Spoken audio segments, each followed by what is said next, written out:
ओमज्ञानातिमिरान्धस्य ज्ञानञ्जनशलाकया चक्षुरुन्मिलितं येन तस्मै श्रीगुरवे नमः।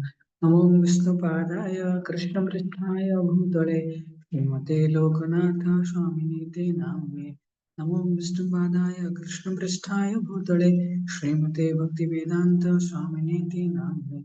नमस्ते सारस्वते देवे गौरवाणी प्रचारिणे निर्विशेष शून्यवादी पाश्चात्य देशतारिणे। नमो महावदान्याय कृष्ण प्रेम प्रदायते कृष्णाय कृष्ण चैतन्य नाम्ने गौरतिसे नमः। वंशाकल्पतरुर्भ्यश्च कृपा सिन्धुभ्येव च पतितानां पावनेभ्यो वैष्णवेभ्यो नमो नमः। जय श्री कृष्ण चैतन्य प्रभु नित्यानंद श्री अद्वैत गदाधर श्रीवासादि गौर भक्तवृंद। हरे कृष्ण कृष्ण कृष्ण हरे हरे, हरे राम राम राम हरे हरे। हरे कृष्ण। श्री श्रीमद् लोकनाथ स्वामी गुरु महाराज की जय। श्रील प्रभुपाद की जय।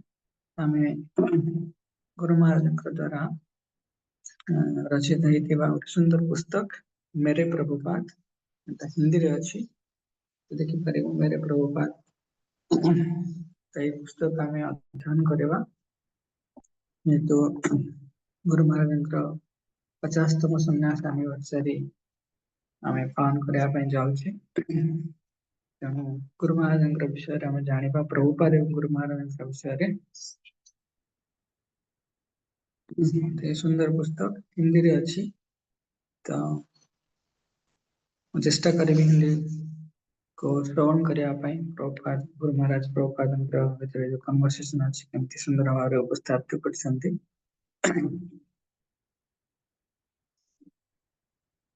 ଏଠି ବିଶେଷ କରିକି ତିନିଟି ବିଶେଷ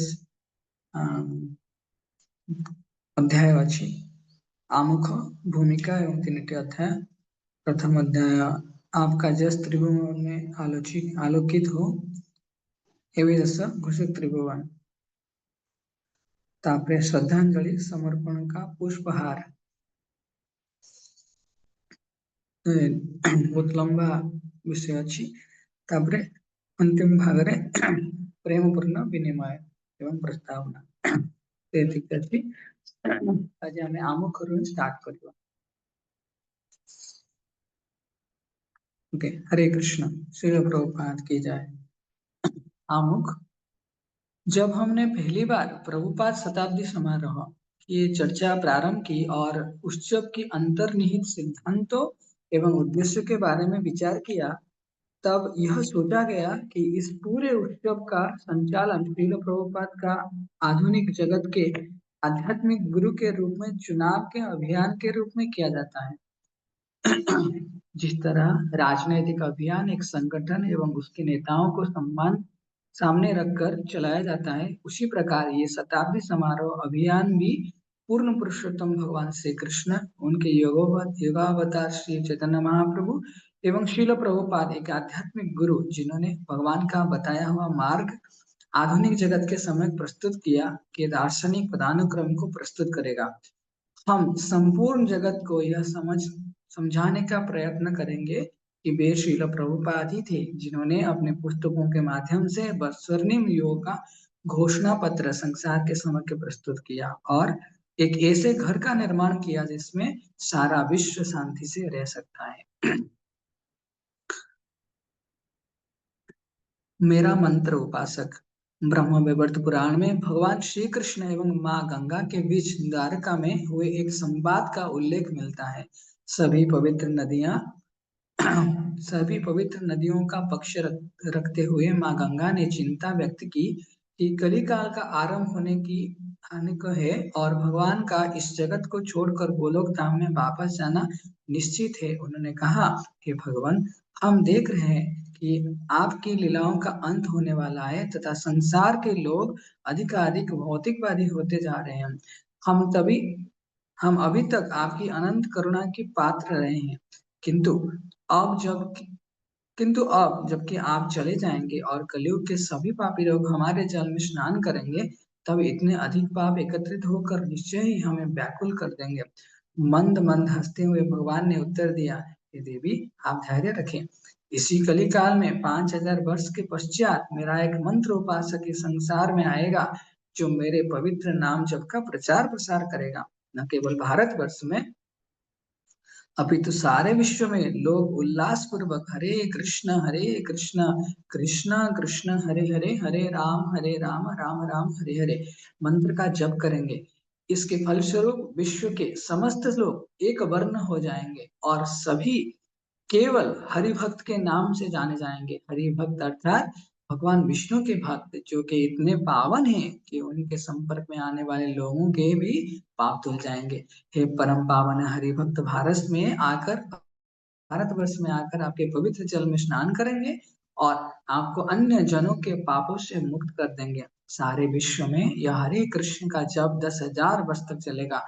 यह मंत्र उपासक और कोई नहीं, स्वयं शील प्रभुपाद है। वे प्राय कहा करते थे कि कलयुग में भी 10,000 वर्षों की एक स्वर्णिम अवधि होगी, जिससे सारा विश्व कृष्ण भावनामृत में डूब जाएगा। हरि बोल। दूसरा है मेरा सेनापति भक्त। चैतन्य मंगल नामक एक दूसरी पुस्तक में वर्णित है कि आध्यात्मिक जगत में विचरण करते हुए श्री नारद मुनि एक बार भगवान श्री गौरांग से मिले। भगवान ने उनसे कहा कि उनका ध्येय कलिकाल की पापात्मक गतिविधियों का नाश करना है। उन्होंने कहा कि मैं नाम संकीर्तन के इस शक्तिशाली अस्त्र द्वारा सभी के हृदय की गहराइयों से आसुरी प्रवृत्ति का नाश कर दूंगा। जहां तक कि पापी लोग धर्म छोड़कर विदेशों में भाग जाएंगे, फिर भी उन्हें मेरी कृपा पात्र प्राप्त होगी। मैं अपने सेनापति भक्त को उनके उद्धार के लिए भेजूंगा। सेनापति भक्त का अर्थ है भक्त से ऐसे भक्त से जो भगवान चैतन्य महाप्रभु की संकीर्तन सेना का नेतृत्व करेगा। दूसरे शब्दों में कहे तो ऐसा भक्त जिससे भगवान श्री चैतन्य महाप्रभु से कृष्ण भावनामृत का प्रसार समस्त विश्व में कर पाने की शक्ति प्राप्त होगी। श्रील प्रभुपाद संकीर्तन सेना की ऐसे ही अधिपति थे। शून्यम योगाचार्य, आत्म तत्व प्रभु ने विभिन्न शास्त्रों पर शोध के द्वारा श्रील प्रभुपाद को स्वर्णिम युगाचार्य के असाधारण रूप में प्रतिपादित किया है। वे बताते हैं कि किस तरह से हजारों वर्षों पूर्व श्रील प्रभुपाद के आगमन की तैयारियां की गई थी। न केवल भगवान चैतन्य महाप्रभु अपितु अन्य पूर्ववर्ती आचार्यों ने भी इस आशय हेतु विभिन्न प्रकार से महत्वपूर्ण योगदान दिए। एक विवेचना में आत्म तत्व प्रभु श्रील प्रभुपाद का स्थान अच्छी तरह से समझने के लिए धनुष एवं बाण के उदाहरण की सहायता लेते हैं। वह धनुष के 4 मोड़ों की तुलना 4 वैष्णव संप्रदाय से करते हैं तथा भगवान श्री चैतन्य महाप्रभु की तुलना धनुष की डोरी से करते हैं। वे कहते हैं कि बिना डोरी के धनुष का होना व्यर्थ ही है। भगवान श्री चैतन्य महाप्रभु के अवतरण से इस डोरी की कमी पूरी हुई है और एक धनुष की रचना संभव हो पाई। अब धनुष के बाद एक बाण की आवश्यकता थी, जिसे निशाना लेकर लक्ष्य की और सटीक दिशा में छोड़ा जा सके। सामान्यतः बाण के अंतिम छोर पर पंख लगे होते हैं, जो बाण को सही दिशा प्रदान करने का कार्य करते हैं। वे 6 गोस्वामी की तुलना इन पंखों से करते हैं। वे आगे कहते हैं कि श्रील भक्ति सिद्धांत सरस्वती महाराज द्वारा स्थापित 64 मठ इस बाण की डंडी की भांति है। अब अंतिम आवश्यकता रह जाती कि केवल बाण के एक नुकीले और धारदार सिरे की। आत्मतत्व प्रभु कहते हैं कि यह नुकीला एवं धारदार शीरा हमारे अपने ओम विष्णुपाद परमहंस परिव्राज का स्तोत्र श्री भक्ति वेदांत स्वामी शील प्रभुपाद है। बाण का यही भाग लक्ष्य पर पहुंचकर चोट करता है। इस दृष्टांत से प्रत्येक गांव एवं नगर इस बाण का लक्ष्य है। हरि बोल। संस्थापक आचार्य के 4 लक्षण। श्रील प्रभुपाद ने इस्कॉन की स्थापना की। इस हेतु आवश्यक सभी आधारभूत कार्य उन्हीं की द्वारा किए गए। वे संस्थापक का आचार्य है एवं हमारे द्वारा उनकी इस भूमिका एवं पद को स्वीकार करना अत्यंत आवश्यक है। श्रील प्रभुपाद के तिरोभाव के बाद हमारे आंदोलन में आने वाली अधिकांश या कह सकते हैं कि समस्त समस्याओं का मूल संस्थापक आचार्य के रूप में उनकी भूमिका को ठीक प्रकार से नहीं समझ पाना ही है। श्री संप्रदाय के अंतर्गत प्रपन्नामूर्त तर्पण नामक ग्रंथ में एक संस्थापकाचार्य के 5 लक्षण बताए गए हैं। सर्वप्रथम वह एक उद्धारक तथा सभी के उद्धार करने वाला होता है। प्रपन्नामूर्त तर्पण में समझाया गया है कि संस्थापकाचार्य के बाद शिष्य परंपरा में जो भी व्यक्ति आते हैं और आध्यात्मिक गुरु बनते हैं, वे केवल उपकारिक ही होते हैं, जो कि संस्थापकाचार्य की सहायता करते हैं।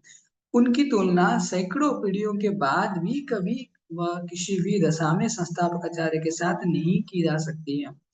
दूसरा, वे दीन भय होते हैं, दीन भय होते हैं, अर्थात वे पतितों के भय का अपने शिक्षाओं द्वारा नाश करके उनके अभय प्रदान करते हैं।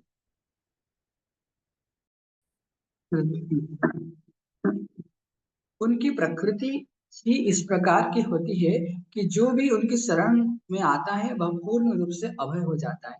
तीसरा, वे विभिन्न शास्त्रों जैसे श्रीमद् भागवतम एवं श्रीमद् भगवद गीता आदि की वैष्णव सिद्धांतों के अनुसार टीका करके उन्हें महाग्रंथों के रूप में सर्वसाधारण को उपलब्ध कराते हैं। चौथा, वे वैष्णव आचार्यों को गीतों पर टीका भी प्रस्तुत करते हैं। पांचवा, उनका नाम भगवान विष्णु के दर्शन से जुड़ जाता है एवं पहचाना जाता है। शील प्रभुपाद की इस्कॉन के संस्थापक आचार्य के रूप में भूमिका इस प्राचीन शास्त्रों में बताए गए उक्त सिद्धांत पर एकदम खड़ी उतरती है। शील प्रभुपाद की परंपरा में किसी भी आध्यात्मिक गुरु से संबंध स्थापित करना सच्चे अर्थों में पहले प्रभुपाद से संबंध स्थापित करना ही है। इस्कॉन संस्थापक आचार्य, आज सारे विश्व में, विशेष रूप से भारत में बहुत लोग स्वयं को युगाचार्य कहलाने लगे हैं। युगाचार्य का अर्थ होता है वर्तमान समय के लिए आचार्य। यह उपाधि स्वाभाविक रूप से श्रील प्रभुपाद लागू होती है। किंतु यदि हम शास्त्र में वर्णित कृष्ण भावनामृत आंदोलन के स्वर्णिम भविष्य के विषय में सोचें तो श्रील प्रभुपाद के लिए इस्कॉन संस्थापकाचार्य का संबोधन अधिक उपयुक्त जान पड़ता है। वर्तमान समय इस्कॉन को प्रारंभिक समय ही है। यह संघ अभी लगभग 40 वर्ष पुराना ही है। 50 वर्ष पुराना ही है तथा इस्कॉन जगत का अभी उतना विस्तार नहीं हुआ है, किंतु जैसे जैसे अगले सैकड़ों एवं हजारों वर्षों में इस्कॉन प्रगति करता जाएगा एवं संकीर्तन आंदोलन प्रत्येक गांव और नगर तक पहुंचेगा। इस्कॉन संस्थापक आचार्य के रूप में शील प्रभुपाद की ख्याति का सारे विश्व में विस्तार अवश्यंभावी ही है। वैष्णव स्वभाव से पर दुखी कहे जाते हैं। जैसे जैसे प्रचार बढ़ेगा उनकी प्रसिद्धि भी असीमित रूप से बढ़ती जाएगी। जीवीसी प्रस्ताव 1974 में 1994 में इस्कॉन की गवर्निंग बॉडी कमीशन जीबीसी ने शील प्रभुपाद को अद्वितीय स्थान देने के संबंध में एक महत्वपूर्ण, उपयुक्त एवं समयोचित प्रस्ताव पारित किया। इस प्रस्ताव के कुछ अंश इस प्रकार है। भगवान श्री चैतन्य महाप्रभु के मिशन का विस्तार एवं प्रचार प्रसार करने के लिए एक संगठित एवं विश्वव्यापी संस्था की आवश्यकता के संबंध में पूर्ववर्ती आचार्यों की इच्छा को फलीभूत करने हेतु श्रील प्रभुपाद ने ब्रह्म माधव गौड़ी संप्रदाय की एक शाखा के रूप में अंतरराष्ट्रीय कृष्ण भावनामृत संघ की स्थापना की। इसीलिए वे इस्कॉन के संस्थापकाचार्य है। श्रील प्रभुपाद इस्कॉन के सभी अनुयायियों के लिए मूलभूत शिक्षा गुरु है, क्योंकि उन्होंने ब्रह्म माधव गौड़ीय संप्रदाय के पूर्ववर्ती आचार्यों की शिक्षाओं को ठीक प्रकार से समझा एवं आधुनिक जगत के लिए उपयुक्त रूप में प्रस्तुत किया। श्रील प्रभुपाद की पुस्तकें उनकी शिक्षाओं का साकार रूप हैं, जो कि इस्कॉन की आने वाली सभी पीढ़ियों के लिए मानक रूप में स्वीकार की जाएंगी। इस्कॉन में प्रत्येक आध्यात्मिक गुरु अपने शिष्यों द्वारा श्रील प्रभुपाद के निर्देशों का अनुपालन करवाने हेतु उत्तरदायी होंगे। श्रील प्रभुपाद के गुण एवं उनके अनुयायियों का उनके प्रति प्रेम। केवल शास्त्रों में वर्णित भविष्यवाणी एवं शासकीय सभा द्वारा पारित प्रस्तावों के बल पर ही जनसाधारण के हृदय में प्रभुपाद का अद्वितीय एवं गौरवमय स्थान निश्चित नहीं किया जा सकता। ये निश्चय ही अपर्याप्त होंगे।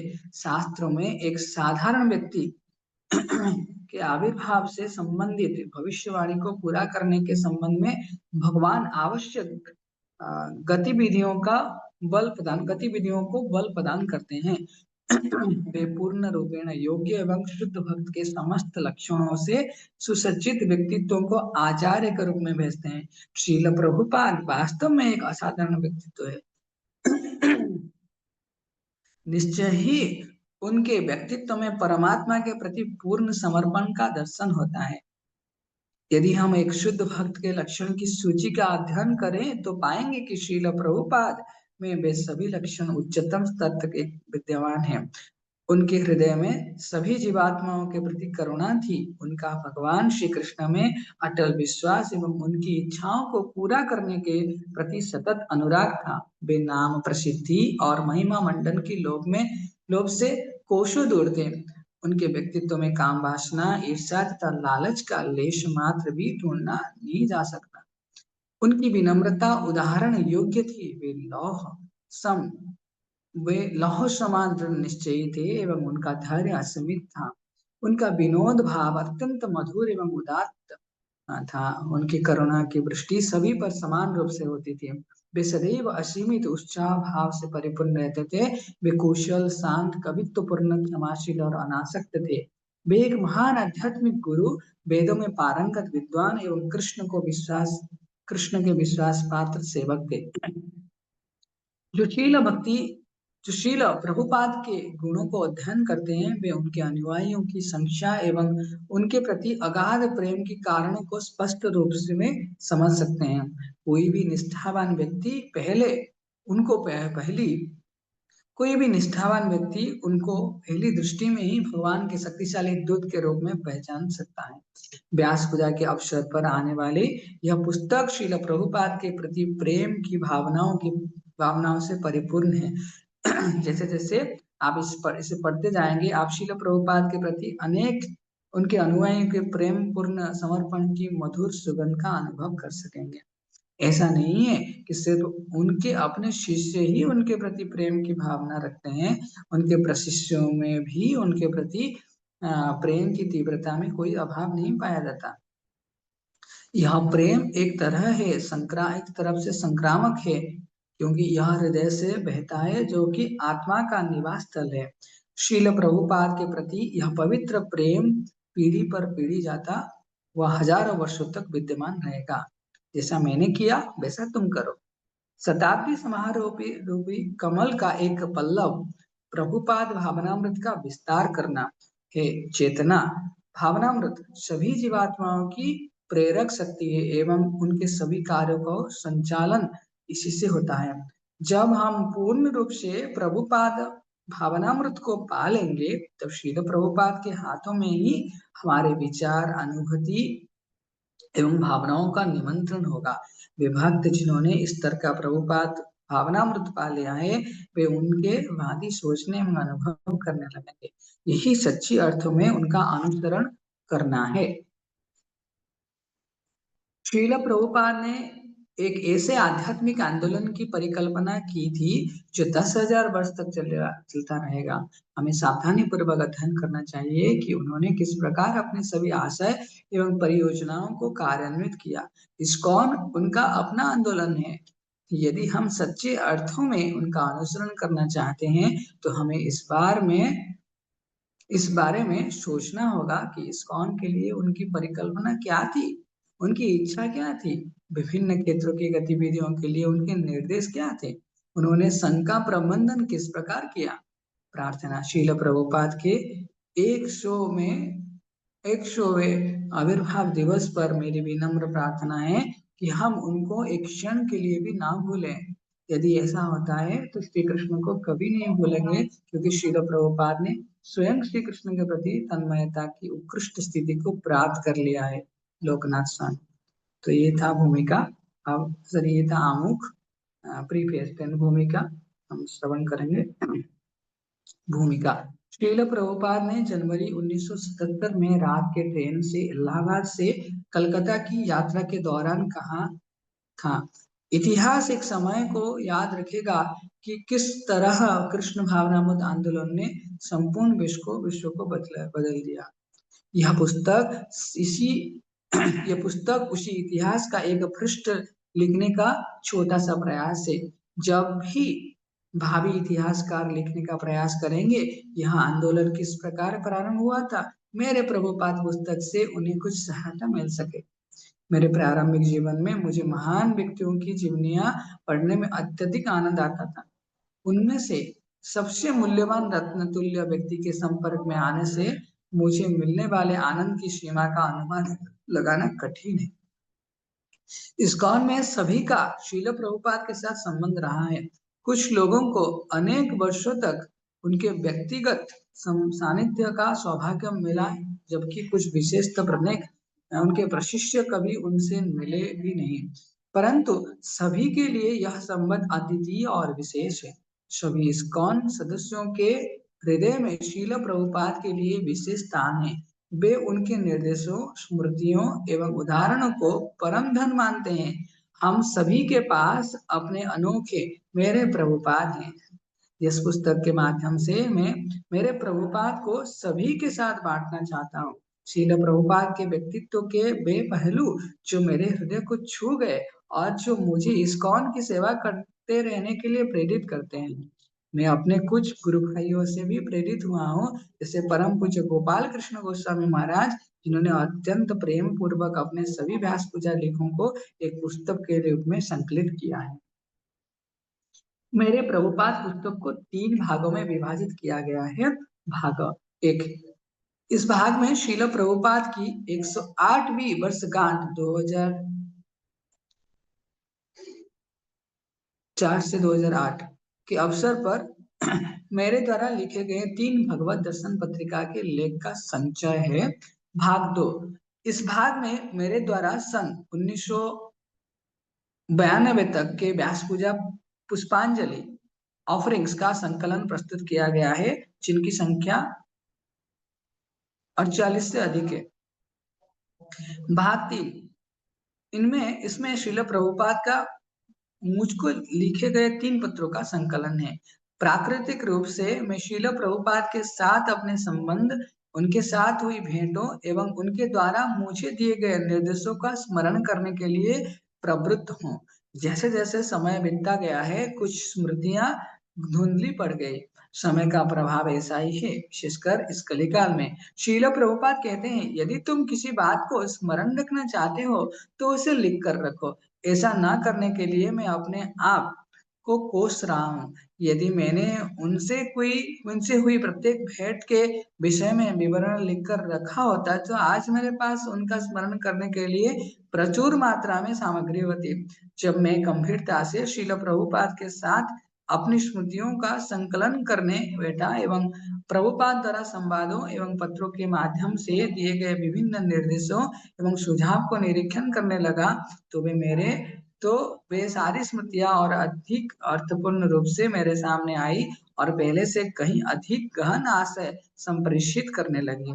परिणाम स्वरूप मेरा और उनका संबंध और अधिक घनीभूत हो गया है एवं मैं स्वयं को उनके साथ संबंध में और उचित रूप में अवस्थापित कर रहा हूँ। उस प्रक्रिया में मेरी इस बात की समझ भी बढ़ गई है, शील प्रभुपाद क्या है और उनकी क्या स्थिति है। उस इस्कॉन संस्थापकाचार्य के आदेश एवं आंदोलन के प्रति मेरे समर्पण में भी वृद्धि का अनुभव हो रहा है।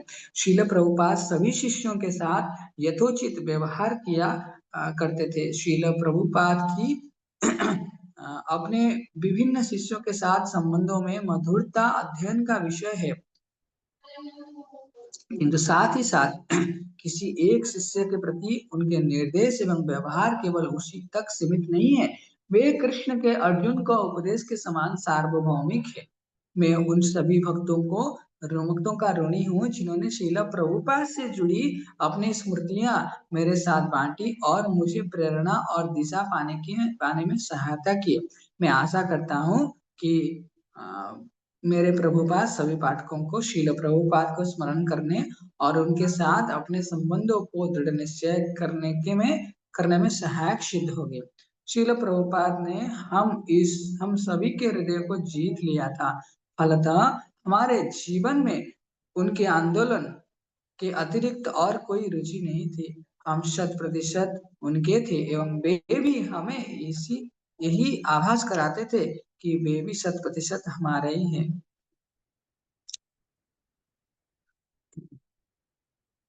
हमारे साथ उनका व्यवहार इतना व्यक्तिगत था कि हम में से प्रत्येक भक्त सोचता था कि प्रभुपाद मेरे प्रभुपाद है। लोकनाथ स्वामी महाराज की जय। हरे कृष्ण। श्रील प्रभुपाद की जय। कल हम दूसरा पहला अध्याय श्रवण करेंगे। हरे कृष्ण।